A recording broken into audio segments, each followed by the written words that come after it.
avoir une opportunité professionnelle d'aller faire un stage à l'extérieur. Je savais que ça allait être très vendeur pour mon dossier, de montrer que je suis capable de m'adapter à une situation différente, un contexte différent, donc dans un contexte de travail.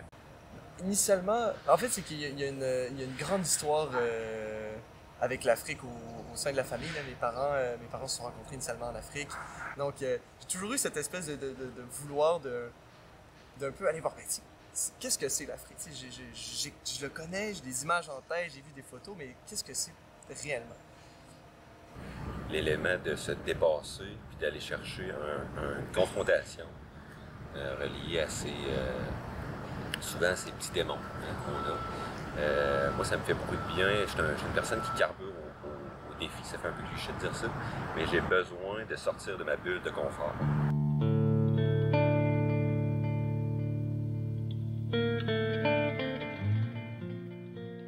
Avant de partir, j'ai essayé de comme pas avoir trop de conception préfaite là, sur comment ça allait être pour justement avoir un peu la surprise. Je savais pas à quoi m'attendre, puis j'allais juste le découvrir. Arriver avec une ouverture d'esprit, là, n'ayez pas en tête votre façon de faire. Puis je suis pas arrivé là en mode j'ai la science infuse puis je sais comment les choses fonctionnent. C'était juste, j'arrive là, puis je savais que j'allais sortir ma zone de confort un peu, puis je m'y attendais, puis c'est correct. J'étais prêt à faire face à ça. Oui, je me sentais un peu anxieux, mais c'est moi, dans mon jargon à moi, c'est de la good anxiety, c'est de la bonne anxiété.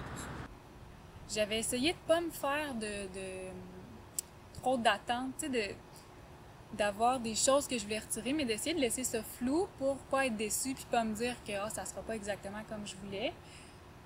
J'avais des craintes par rapport surtout aux différences culturelles.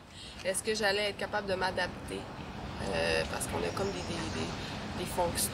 manières de faire ici qui sont complètement différentes. Ce qui me faisait le plus peur, c'était de tomber dans une famille avec laquelle je m'entendais pas très bien ou une famille avec qui ça serait difficile, la communication. Fait que ça, c'était vraiment quelque chose qui me stressait beaucoup, là. Ben, mettons, une semaine avant, j'étais vraiment excitée, là, mais 2-3 jours avant, on dirait que je me disais... tu sais, pourquoi je m'embarque dans toujours quelque chose de plus compliqué que les autres? Pourquoi je peux pas faire un parcours simple que... Tu sais, j'ai comme un petit... c'est toujours plus compliqué, mais... il y a quand même beaucoup d'excitation là, de partir et de se dire yes, c'est une autre grosse aventure qui s'en vient. Là. J'étais stressée. Plus pour la Polynésie, que c'était comme la première fois. Puis même que j'avais jamais fait ça, mais j'ai fait un gros torticolis comme 2-3 jours avant de partir. Là. Ça a été aller voir un chiro d'urgence parce que j'étais complètement bloquée. J'avais fait même un petit choc vagal. Fait que là, j'étais allée prendre l'avion avec mon petit reste de torticolis. Je bougeais pas beaucoup, mais je pense que c'était comme justement là la tension qui s'était manifestée de cette façon-là. Là, j'avais une petite nervosité, j'ai eu quand même des questionnements de pourquoi je fais ça déjà? C'est quoi mon but là? Je pars au Sénégal, c'est déjà assez extraordinaire que ça peut juste être magnifique comme voyage. Que si ça se passe pas bien, ça va être extraordinaire quand même parce que ça va être hyper enrichissant. Si ça se passe bien, ben tant mieux. Je partais en disant, mais tu sais, le Sénégal aura bien ce qu'il a pour moi, ce qu'il veut me donner. Rendu dans l'avion, ben là, on peut plus reculer. Fait que c'est comme, on se lance, puis il arrivera ce qui arrivera.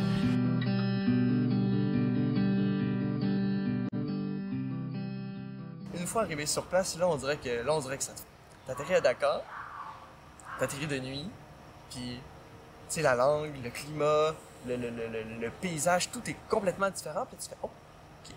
Fait que là, tu sais, tranquillement, ton corps, il se met à capter tous les stimuli, là, puis...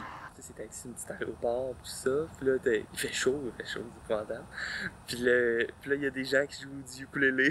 C'est super touristique, là. C'est un peu dans les clichés qu'on peut avoir de Tahiti, il y a des gens qui chantaient, puis tout ça, mais tu sais, ils chantaient bien, puis c'était vraiment comme de la musique tahitienne, fait que c'était trippant, genre, puis là, avec les colliers de fleurs, ils donnaient des colliers de fleurs. C'était tellement beau, là. C'était... Tu sais, ça s'appelle le pays aux 1000 collines, c'est vraiment beau pour rien, là. C'est colline après colline, c'est des lumières partout, c'est vraiment beau. C'est comment, oui, je suis dans un autre monde, là. Je suis quelque part d'autre, totalement. En lune de miel. Ouais, les premiers jours, c'est comme « Oh mon Dieu, mais je veux rester plus longtemps, c'est donc bien un beau pays, c'est donc bien le fun, il fait chaud, les gens sont beaux. » Fait qu'il y a vraiment comme quelques jours de lune de miel, vraiment. Moi, ça m'a fait un petit peu l'inverse. Quand je suis arrivé, j'ai été plutôt curieux, mais un peu sur la défensive. Parce que, tu sais, j'avais encore le mindset du Québécois qui n'était jamais allé en Angleterre, puis qui, là, il va falloir qu'il pratique son anglais, tu sais. Le stress revient. Le stress revient un petit peu quand même. On arrivait, nous, on est parti au mois de décembre pour la Polynésie, donc il faisait très très froid. Puis on arrive en Polynésie, c'est l'inverse, c'est la période la plus chaude, la plus humide, donc déjà on sort de l'avion, on sortait sur le tarmac, là, et là on écrase l'humidité, la chaleur d'où on arrive de notre hiver québécois. Fait que moi, je pensais que je ne serais pas très très loin du domicile où je devais rester. Puis j'étais très fatigué, je savais pas comment me rendre à mon domicile, j'ignorais les rues et tout ça, je savais l'adresse était où, mais les adresses sont légèrement différentes d'ici. Fait que moi, je dis, gars, moi, je me casse pas la tête, je prends un taxi. Fait que je prends un taxi, il m'a coûté une beurrée. Ça m'a coûté 100$ me rendre à mon domicile. Que, rendu là, ben, je prends toujours une marche. Ça, c'est sûr, je m'installe, puis après ça, je vais visiter la ville. Ça, c'est indispensable. Parce que je veux voir un peu où je vais aller faire mon épicerie, où je vais aller marcher, où je vais aller courir, qu'est-ce que je vais faire le soir. Je pense que ma collègue et moi, on était comme deux enfants, on était vraiment émerveillés par tout ce qui se passait. Et quand tu arrives en Afrique, là, on voit tout de suite que tu es un touriste. Puis là, c'est cette impression de finalement, tu sais, d'attirer tous les regards tout d'un coup. C'est peut-être ce qui nous a, mettons, choqués peut-être un peu plus négativement au début, que finalement, ben, notre attitude finalement suscitait ce genre de réaction.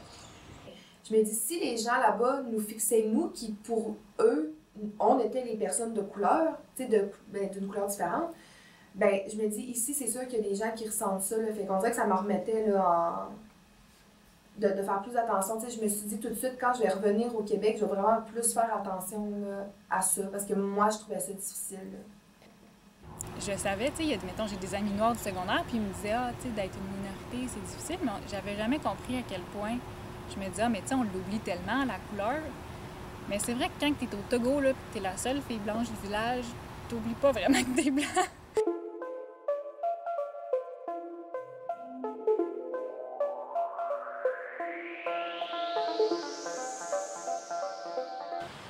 Pour moi, j'ai la lune de miel un petit peu décalée, je pense. Je m'installe, puis après, il y a comme la lune de miel qui arrive, mais au début, je trouve que c'est un petit peu tumultueux là, de trouver ses repères, prendre le temps d'arriver.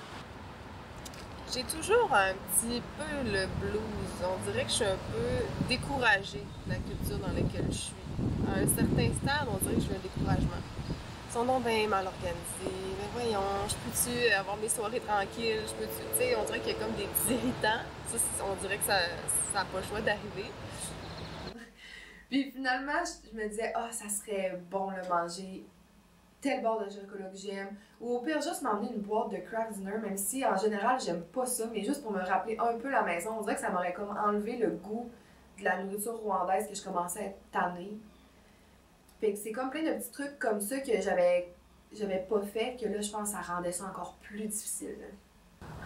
Mais je trouvais que des fois, ça me fâchait, je trouvais que le système français n'était pas adapté à la réalité haïtienne. Puis là, ben, je sais pas, tu sais, moi j'ai été juste là 4 mois, donc je peux pas faire un diagnostic de « c'est de même ». En fait, moi, c'est que j'allais là-bas pour faire quelque chose d'utile. Puis c'était tellement difficile au travail de comme s'adapter au rythme des gens qui travaillaient avec nous que je pense que c'est là que j'ai pris mon creux, là, genre de vague. Là. C'était difficile. Je pense que d'avoir facilement accès à parler à mes proches, ça m'a pas aidé au bout de la ligne. Je crois que eux, ça les a rassurés, mais moi, on dirait que ça faisait que je m'ennuyais encore plus.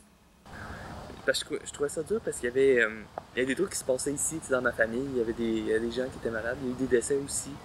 Puis là, à un moment donné, je trouvais que j'étais loin. Ils vont te prendre comme stagiaire dans ces pays-là en pensant que tu vas être un peu comme un remplaçant. Tu vas pas leur coûter de l'argent, donc tu vas faire le travail qui doit être fait, puis ils n'ont juste pas besoin de payer. Donc eux, ils s'attendent vraiment à un rendement. Tu sais, t'es pas nécessairement accompagné comme tu le serais ici par la personne qui est en charge de toi. C'est vraiment, non, tu fais ton travail, puis on s'attend à ce que tu le fasses bien.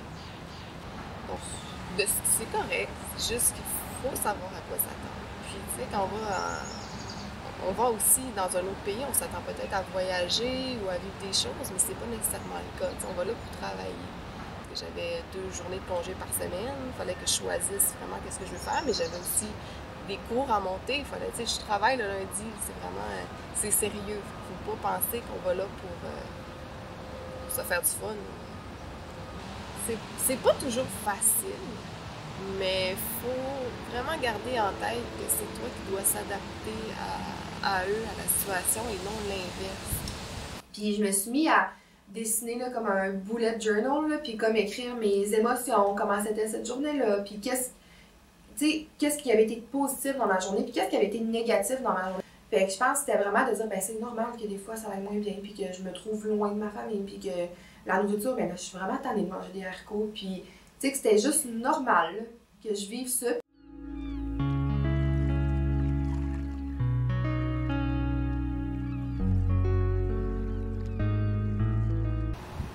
J'ai eu quand même un gros choc culturel quand j'étais allée au Togo, mais on dirait que je le savais, c'était sûr que ça allait être complètement déboussolant, puis que tout allait être différent, mais j'en ai eu un extrêmement différent, mais des fois tellement intense aussi en France, parce que je me disais, ben j'en aurais presque pas, mais là, au contraire, je me disais, oh mon Dieu, il y a vraiment des choses super différentes quand on se met...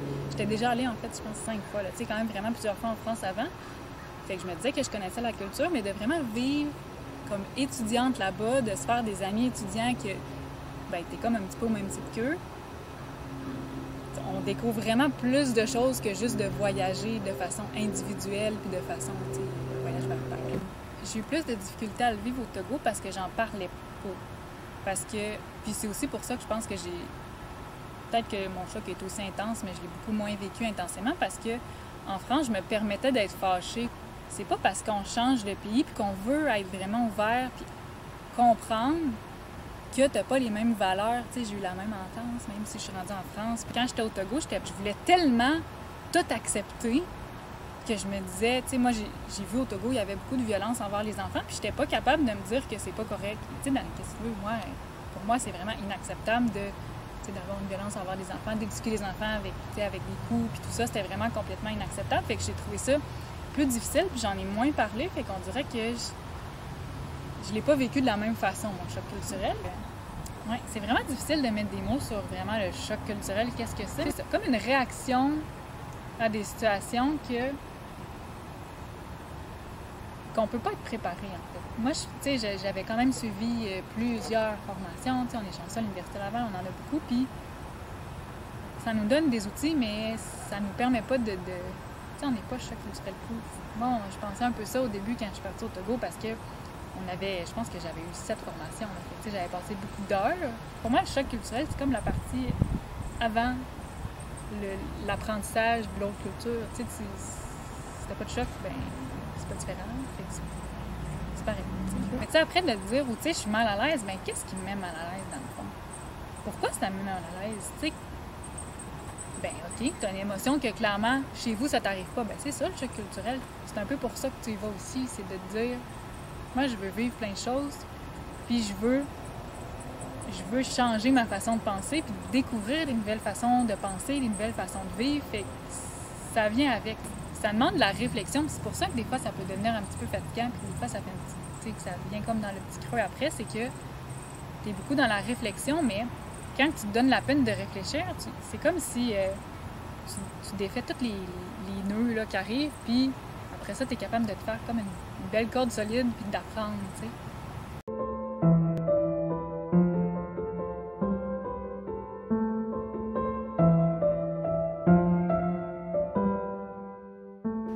J'essayais de pas en avoir. Je pensais que j'en avais pas, mais en arrivant en stage, oui. On se rend compte que même si on se dit qu'on va donc l'esprit ouvert, que oui, il y avait quand même beaucoup de choses. Moi, j'arrivais vraiment dans l'idée de mettre en place des projets, de pouvoir apprendre des gens au milieu de travail, de pouvoir apprendre de eux comment ils fonctionnent, tu sais, pour justement la réinsertion, puis comme apprendre de leurs techniques à eux, puis moi, tu sais, leur montrer ce que moi je sais aussi, puis qu'on fasse un partage. Mais la directrice, je pense pas que c'est ça qu'elle voulait de nous. Elle voulait des gens pour occuper les enfants. Et c'était vraiment de jouer un peu aux animateurs de camp de jour.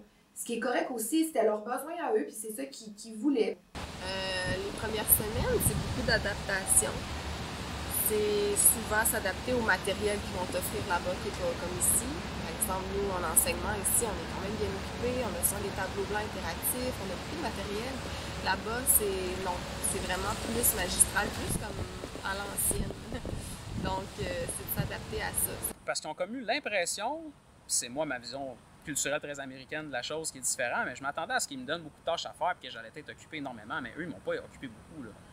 Profite de ton temps ici, vois des choses, écoute, là, t'es ici pour t'amuser, tu sais, c'était vraiment une façon d'aborder le travail complètement différente de ce que moi je m'attendais avec la vision très américaine, là, qu'il faut que ça performe, là. Je trouvais que je m'étais pas assez préparé, disons, où j'avais beaucoup à apprendre d'un coup, genre. J'aimais ça parce que j'apprenais beaucoup, mais après ça, tu sais, ça m'a pris comme un bon mois, un mois et demi, tu sais, comme maîtriser, parce que là, j'étais dans le droit français, chose que j'avais jamais étudiée, dans des processus que je connaissais pas, puis je m'étais dit, tu sais, à commencer l'expérience, ça c'est de quoi je ferais autrement, j'essaierais de me préparer plus pour arriver là-bas, puis parce que là j'ai pris un mois et demi à avoir ces connaissances-là bien acquises, puis là j'ai pu commencer à pratiquer comme il faut, genre.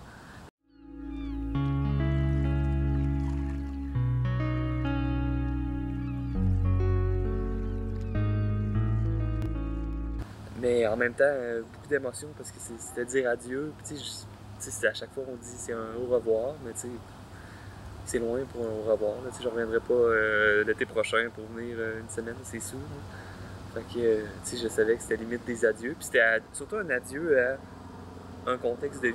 Tu sais, moi, je m'étais installé, j'étais dans un appartement, j'avais les gens autour de moi. Ça, c'était un adieu à ça parce que ça, même si je retournais maintenant, ça n'existe plus.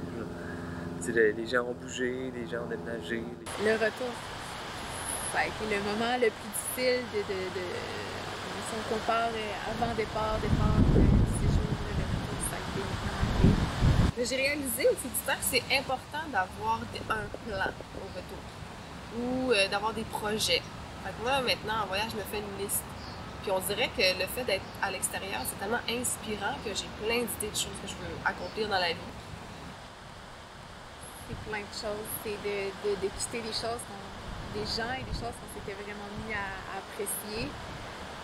C'est de se réhabituer à un autre rythme, à d'autres gens, à d'autres façons de faire. Tout le monde te demande quand t'arrives de voyage. Puis ton voyage. Puis clairement, le 3/4 du temps, c'est juste une façon polie de dire comment ça va. Parce que quand même que tu leur expliqueras ce qui s'est passé, ils comprennent pas. C'est tellement abstrait pour eux. T'es pas capable de l'expliquer vraiment aux gens, là, tout ce que t'as vécu.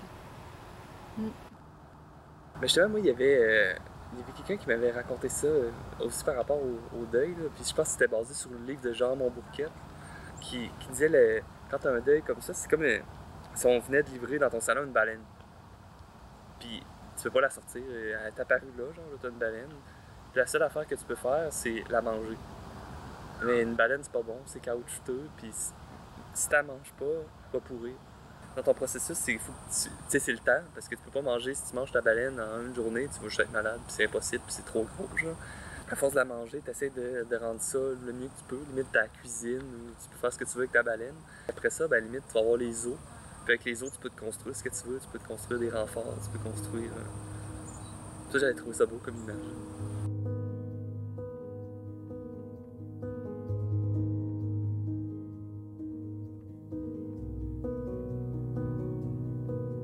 J'étais content d'y aller, bien sûr, parce que c'était une opportunité de travail incroyable, d'aller vivre de quoi ailleurs, d'aller rencontrer de nouvelles personnes. Puis je pensais vraiment pas d'avoir des rencontres qui allaient marquer ma vie comme ça en allant à l'extérieur. Là. Des gens que, aujourd'hui, j'ai développé des contacts en dedans de ces 6 semaines-là avec des amis là-bas, versus des gens ici que j'aurais jamais de comparable, juste parce que je suis dans une situation différente. Mon Dieu, c'est tellement formateur, je trouve, autant au niveau professionnel que personnel. Tu sais, dans la vie, on embarque facilement dans une routine qui est un peu blasante à la longue. C'est confortable, en fait. C'est confortable. Puis, aussitôt qu'on déroge un peu de cette routine-là, ben, on a des frustrations ou on n'est pas bien. Et nécessairement, en faisant des stages à l'étranger, tu n'as pas le choix d'avoir des différences. Puis, tu sors complètement de ta zone de confort. Donc, ça t'aide beaucoup à développer ta capacité d'adaptation.